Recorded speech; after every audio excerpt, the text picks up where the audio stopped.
Bismillahirrahmanirrahim. Assalamualaikum warahmatullahi wabarakatuh. Alhamdulillahi rabbil alamin. Wal aqibatu li ahli taqwa wal yaqin. Wala udwana illa ala zalimin. Ashhadu an la ilaha illallah wahdahu la syarika lah. Wa asyhadu anna sayyidana wa nabiyyana Muhammadan abduhu wa rasuluh. Allahumma fasalli wa sallim wa barik wa karim ala sayyidina wa habibina wa syafi'ina wa maulana Muhammadin wa ala alihi at-tayyibin at-tahirin wa ashabihi al-muntajabin. Rabbi syrah li sadri wa yassir li amri wahlul 'uqdatam min lisani yafqahu qawli, amma ba'du. Ma'asyiral muslimin wal muslimat wal hadirin wal hadirat rahimakumullah. Alhamdulillah wa syukurillah, pada malam yang mulia ini kita kembali bisa berkumpul untuk melanjutkan pengajian kita, yaitu tentang tafsir tematik yang berkaitan dengan ayat sholawat. Pada pertemuan pertama terkait dengan kajian tafsir tematik seputar ayat sholawat yang terdapat di dalam surat Al-Ahzab ayat 56, saya sudah membahas tentang keajaiban sholawat. Dan pada pertemuan yang kedua saya sudah membahas seputar sholawat batin. Dan pada pertemuan yang ketiga saya sudah membahas seputar tentang dalil naqli dan aqli dalam bersolawat. Dan pada pertemuan malam ini pertemuan yang keempat terkait dengan kajian tafsir tematik ayat sholawat. Saya akan membahas satu tema yang cukup penting untuk kita pahami, yaitu tentang siapakah orang-orang suci dan mulia yang terkandung di dalam ayat sholawat. Ketika para sahabat Nabi bertanya tentang bagaimana caranya bersolawat kepada beliau sallallahu alaihi wa alihi, Rasulullah menjawab dan menjelaskan, qulu Allahumma salli ala Muhammad wa ali Muhammad. Katakanlah, wahai sahabatku, wahai umatku, Allahumma salli ala Muhammad wa ali Muhammad. Itu tata cara bersolawat yang Rasulullah ajarkan kepada sahabatnya dan kepada kita serta seluruh umat manusia. Di dalam selawat ini yang beliau ajarkan kepada kita ada nama beliau sendiri, Allahumma salli ala Muhammad, atau kalau ditambahkan dengan Sayyidina menjadi Allahumma salli ala Sayyidina Muhammad wa ala ali Muhammad, atau wa ala ali Sayyidina Muhammad. Yang kedua ada nama keluarga beliau yang beliau ajarkan kepada kita semua. Yang menjadi pertanyaan kita adalah, siapakah keluarga beliau yang beliau sertakan di dalam sholawat, yang kita pun diharuskan dan diwajibkan menyertai keluarga beliau tersebut. Apakah keluarga beliau di sini termasuk ayah ibu beliau, kakek nenek beliau, paman-paman beliau, dan seluruh istri beliau serta semua keturunan beliau, ataukah di sini hanyalah orang-orang tertentu dari keluarga beliau yang terkandung di dalam ayat sholawat? Untuk menjawab pertanyaan yang sangat penting ini, kita harus mencari jawabannya di dalam ayat-ayat Al-Quran Al-Karim. Apakah Allah Subhanahu wa Ta'ala telah menjelaskan tentang siapa saja dari keluarga Nabi yang dikandung atau disertakan dalam sholawat, ataukah Al-Quran belum menjelaskan? Ternyata kalau kita mengkaji beberapa ayat di beberapa surat, dapat kita temukan yang berhubungan dengan ayat sholawat, bahwa keluarga Rasulullah atau ahlu bait Rasulullah yang terkandung di dalam sholawat, yang kita dianjurkan menyertakan keluarga beliau, itu keluarga khusus atau orang-orang mulia dan orang-orang suci di antara keluarga beliau yang disertakan dalam sholawat, bukan seluruh keluarga beliau. Artinya tidak termasuk ayah ibu beliau, tidak termasuk kakek nenek beliau, tidak termasuk paman-paman beliau dan keturunan beliau. Jadi hanya orang-orang tertentu saja dari keluarga beliau. Misalnya dalam surat Al-Ahzab kita akan temukan di dalam ayat 33 Allah berfirman, A'udzu billahi minasyaitonir rajim. Innama yuridullahu liyudhhiba ankumur rijsa ahlal bait wa yutahhirakum tathira. Secara sederhana maknanya adalah bahwa sesungguhnya Allah hanya ingin menghilangkan berbagai macam kotoran ma'nawiyah yang ada pada ahlul bait. Di sini ada ungkapan ahlul bait, yaitu keluarga suci Nabi. Wa yutahhirakum tathira, dan Allah ingin mensucikan kalian wahai keluarga Nabi sesuci-sucinya dari kotoran ma'nawiyah, kotoran non materi seperti kelalaian, kelupaan, perbuatan dosa, kealpaan, dan berbagai macam kesalahan dan kekeliruan. Terkait dengan masalah ini kita bisa melihat misalnya di dalam kitab Ayatul Wilayah fil Quran yang ditulis oleh Ayatullah Al-Uzma Syekh Nasir Makarim Asy-Syuraji, yang saya dapati pada halaman 127. Terkait masalah ayat ini dan terkait dengan orang-orang suci yang terkandung dalam sholawat, beliau mengatakan diantaranya, wal mulfitu lin nadhari anna aktsara hadhihi riwayat madhkuratun fi masadir ahli sunnah al mu'tabarah. Dan yang perlu kita perhatikan adalah bahwa kebanyakan daripada hadis-hadis dan riwayat ini, yaitu tentang ahlul bait Nabi yang terbatas itu, yang tertentu itu disebutkan di dalam referensi-referensi kitab-kitab Ahlus Sunnah wal Jamaah yang mu'tabarah, yang diakui keabsahannya. Wa minha, di antaranya di dalam kitab Sahih Muslim alladhi huwa min ahammil kutubil haditsiyah al-mu'tabarah ladaihim. Sahih Muslim mencatat dan menjelaskan tentang Ahlul Bait Nabi yang suci itu, yang hanya berapa orang itu yang terkandung di dalam salawat. Termasuk kitab ini kitab yang mu'tabarah, yang diakui oleh kaum muslimin. Kedua, Sahih At-Tirmidzi juga terdapat dalam kitab Sahih At-Tirmidzi, termasuk kitab 6 yang diakui oleh Ahlus Sunnah wal Jamaah.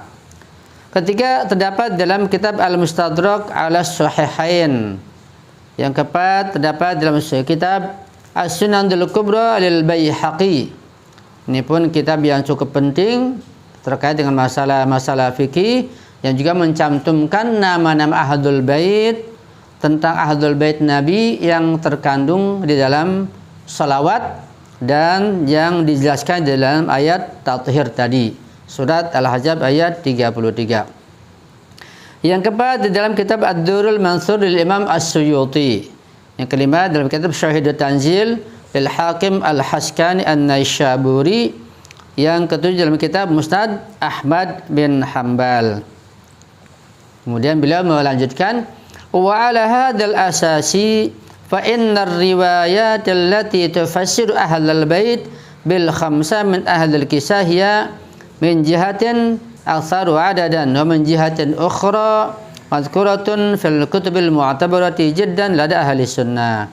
Kata beliau bahwa riwayat-riwayat yang menjelaskan dan menafsirkan Ahlul Bait itu ada 5 orang, termasuk Rasulullah, jadi Rasulullah, kemudian Imam Ali atau Sayyidina Ali, Sayyidah Fatimah Zahra, kemudian Sayyidah Syababihal Jannah, Al-Hasan dan Al-Husain.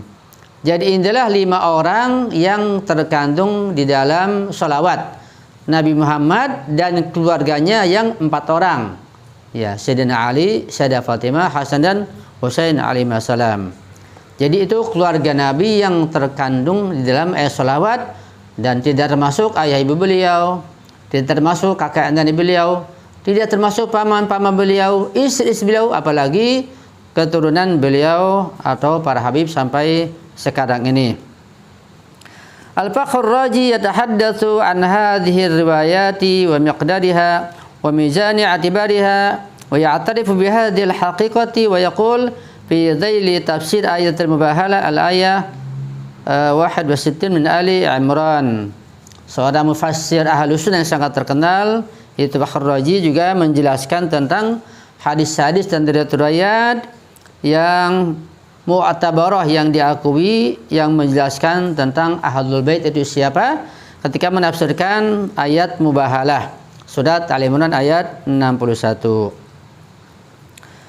Kata beliau Al-Fakhr Razi dalam kitabnya tersebut, wa alam anna hadhihi riwayata kal muttafaq ala sihhatiha bain ahli tafsir wal hadis. Ketahui bahwa riwayat tersebut itu sudah disepakati keabsahannya, kesahihannya di antara para ahli tafsir dan ahli hadis. Wan natijatu hiya anna riwayat allati tufassir ahlul bait biha ula'il khamsah la tuqbalun niqash atau la taqbalun niqasha min haitsul miqdari wal i'tibari.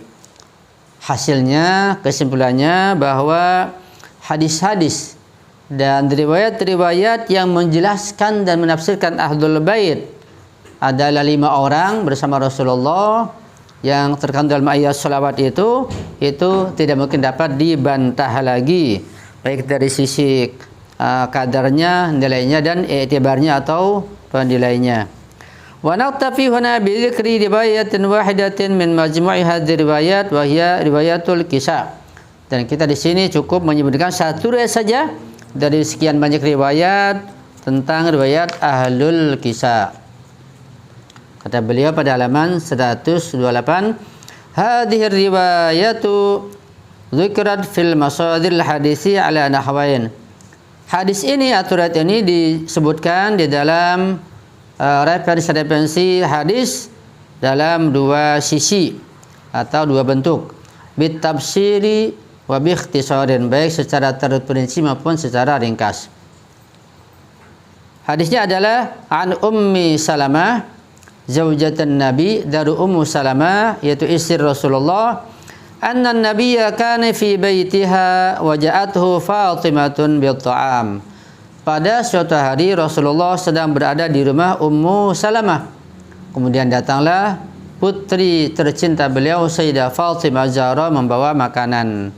Faqala laha, Rasulullah berkata kepada beliau Sayyidah Fatimah Zahra, salamullahi alaiha, ud'ali ba'alaka wa ibnaika, panggillah suamimu yaitu Ali dan kedua putramu itu Hasan dan Husain, Sayyidah Syababihal Jannah.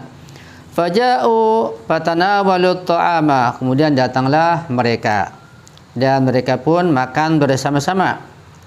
Thumma nasyara sallallahu alaihim al-kisah wa qala, kemudian Rasulullah setelah makan makanan itu menggelar kain kisah dan berkata, Allahumma inna haula'i ahlu baiti wa khassati. Ya Allah, inilah 4 orang ini, yaitu Ali, Fatimah, Hasan, Husain. Mereka ini semuanya ahlu baiti, keluargaku. Ini Nabi menafsirkan dan menjelaskan siapa sebenarnya ahlu bait Nabi yang Allah sucikan dalam surat Al-Hajj ayat 33. Sehingga inilah mereka yang terkandung dalam ayat sholawat dan dalam ayat yang lain nanti akan kita jelaskan. Ya Allah, inilah mereka ahlu baitku, 4 orang ini, dan mereka adalah orang-orang khususku. Adhib anhumur rijsa, hilangkanlah dan mereka ar-rijs, kotoran ma'anawiyah, kelalaian, kelupaan, dosa dan seterusnya. Panazala Jibril, ketika turun Jibril membawa ayat innama yuridullahu liyudhiba ankum rijsa ahlal bait wa yutahhirakum tathira. Jadi Jibril turun membawa ayat tersebut ketika Rasulullah berdoa dan mohon kepada Allah agar Allah menghilangkan ar-rijs, ya, dari ahlul bait yang khusus beliau. Faqultu, aku berkata, ya Rasulullah wa ana ma'akum. Kemudian di sini Ummu Salamah berkata, ya Rasulullah, izinkan aku bersama mereka ahlul baitmu. Faqala, Rasul menjawab, innaki ala khairin. Engkau wahai Ummu Salamah berada dalam kebaikan. Itu ungkapan halus yang sangat halus untuk menolak beliau karena tidak termasuk ahlul bait Nabi yang Allah sucikan. Wa fi hadisin akhar nuqilat hadhihi riwayat an Aisyah aidan. Juga di hadis yang lain dinukil ada riwayat kejadian dari Aisyah radhiyallahu taala anha.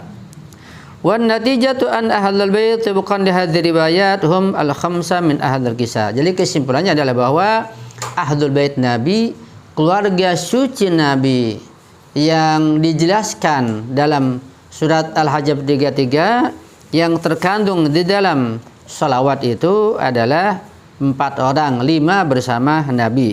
Itu yang dikatakan ahlul kisah, ya. Jadi dengan penjelasan ini dapat kita pahami bahwa keluarga Nabi yang Allah sucikan itu yang terkandung di dalam ayat salawat bukan semua keluarga beliau, tetapi keluarga beliau yang khusus, yaitu yang 4 orang itu saja yang disepakati oleh seluruh kaum muslimin. Dan kalau kita ingin mengkaji lebih dalam lagi tentang keluarga Nabi yang Allah sebutkan dalam Al-Quran, yang memiliki sifat-sifat khusus, yang memiliki keistimewaan yang tinggi, yang Allah puji, perlu kita mengkaji lagi dan terdapat di dalam beberapa ayat, dalam beberapa surat. Bisa kita baca misalnya tentang tafsir ayatul mawaddah, ayat kecintaan, di dalam surat Asy-Syura ayat 23. Ya. Ayatul mawaddah itu berbunyi, qul la as'alukum 'alaihi ajran illal mawaddata fil qurba. Katakanlah Muhammad pada umatmu, pada sahabatmu, aku tidak minta upah apapun atas dakwahku ini melainkan agar kalian mencintai dan mengikuti al-qurba, yaitu keluarga suci Rasulullah yang 4 orang tadi itu. Ini perlu kita baca ayat ini dan kita baca tafsirnya dan hadis-hadis yang berkaitan dengannya. Tidak mungkin kita kaji pada waktu dan tempat yang sempit ini. Yang ketiga, setelah ayat tathhir dan ayat al-mawaddah, ketiga ayatul mubahalah di surat Ali Imran ayat 61. Ayat mubahalah ini juga menjelaskan tentang siapakah keluarga Nabi yang Allah sucikan, siapakah keluarga Nabi yang wajib dicintai, dan siapakah keluarga Nabi yang diajak bermubahalah oleh Rasulullah untuk bermubahalah kepada kaum Nasrani. Kita baca di surat Ali Imran ayat 61. Kita baca ayatnya, kita baca tafsirnya, dan kita pun membaca hadis-hadis, riwayat-riwayat yang berkaitan dengan ayat tersebut. Ayatnya berbunyi, a'udzubillahi minasyaitonirrajim. Faman hajjaka fihi min ba'di ma ja'aka minal ilmi faqul ta'alau nad'u abna'ana wa abna'akum wa nisa'ana wa nisa'akum wa anfusana wa anfusakum thumma nabtahil fanaj'al la'natallahi 'alal kadhibin.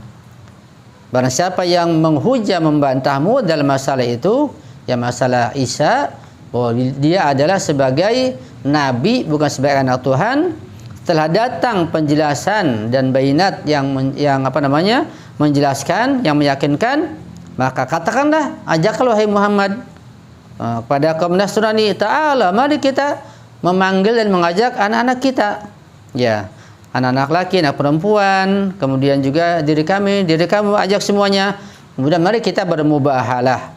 Panaja'al la'natullahi 'alal kadhibin, maka kita akan menjadikan laknat Allah atas orang-orang yang dusta. Itu ayat mubahalah namanya. Surat Al-Imran ayat 61, yang kalau kita baca ayat itu, kita baca tafsirnya dan kita baca juga riwayat yang menjelaskan tentang siapakah Ahlul Bait itu, akan jelas dapat kita simpulkan bahwa mereka adalah Ali, Fatimah, Hasan dan Husain. Kemudian pada ayat yang keempat, ayatul dahr atau ayat surat Al-Insan ayat 5 sampai ayat 10. Itu pun menjelaskan tentang siapakah Ahlul Bait yang Allah sucikan, yang Allah pilih, yang Allah mewajibkan kita mencintainya dan mengikutinya setelah Rasulullah. Sangat jelas. Ya, lihat surat Al-Insan atau Ad-Dahr ayat 5 sampai 10. Juga lihat asbabun nuzulnya. Perhatikan juga dan pahami pula hadis-hadis dan riwayat yang berkaitan dengan ayat tersebut. Itu ada kisah yang sangat menarik. Ya. Allah berfirman, a'udzubillahi minasyaitonirrajim. Innal abrara yashrabuna min ka'sin kana mizajuha kafura. Ainan yashrabu biha ibadullahi fajjirunha tabjira. Yufuna bin nadri wa yakhafuna yawman kana syarruhu mustatira. Wa yut'imuna at-ta'ama 'ala hubbihi miskinan wa yatiman wa asira. Innama nut'imukum liwajhillah la nuridu minkum jazaa'an wa la syukura. Inna nakhafu min rabbina yaman abusan qamtarira. Ini ayat 5 sampai 10 yang menjelaskan tentang keluarga suci Nabi, yang kisahnya waktu itu ketika Hasan Husain sakit, datanglah Rasulullah menjenguknya. Beliau menyuruh kepada Imam Ali dan Azal bernazar, maka bernazar mereka berlima sampai keduanya Hasan Husain sembuh. Kemudian memberikan makanan kepada miskin, kepada yatim, kepada orang tawanan. Itu bisa kita baca surat Al-Insan ayat 5 sampai 10 dan baca pula asbabun nuzulnya dan hadis-hadis berkaitan dengan masalah atau ayat tersebut, sehingga dapat kita pahami bahwa Ahlul Bait Nabi atau keluarga Nabi yang mulia dan suci itu yang kita baca di dalam salawat, yang kita selalu sertakan dalam salawat, orang-orang khusus yang 4 orang itu, dan disepakati oleh seluruh ulama tanpa kecuali. Dan terakhir ayat Taubat Adam, surat Al-Baqarah ayat 37. Allah berfirman, "Fatalaqa Adamu min rabbih kalimatin fataba alaihi innahu huwat tawwabur rahim." Adam menerima dari Tuhannya, dari Allah berapa kalimat yang diajarkan. Kemudian Allah menerima taubatnya setelah Adam bertobat dengan kalimat-kalimat tersebut. Allah Maha penerima taubat dan Maha pengasih.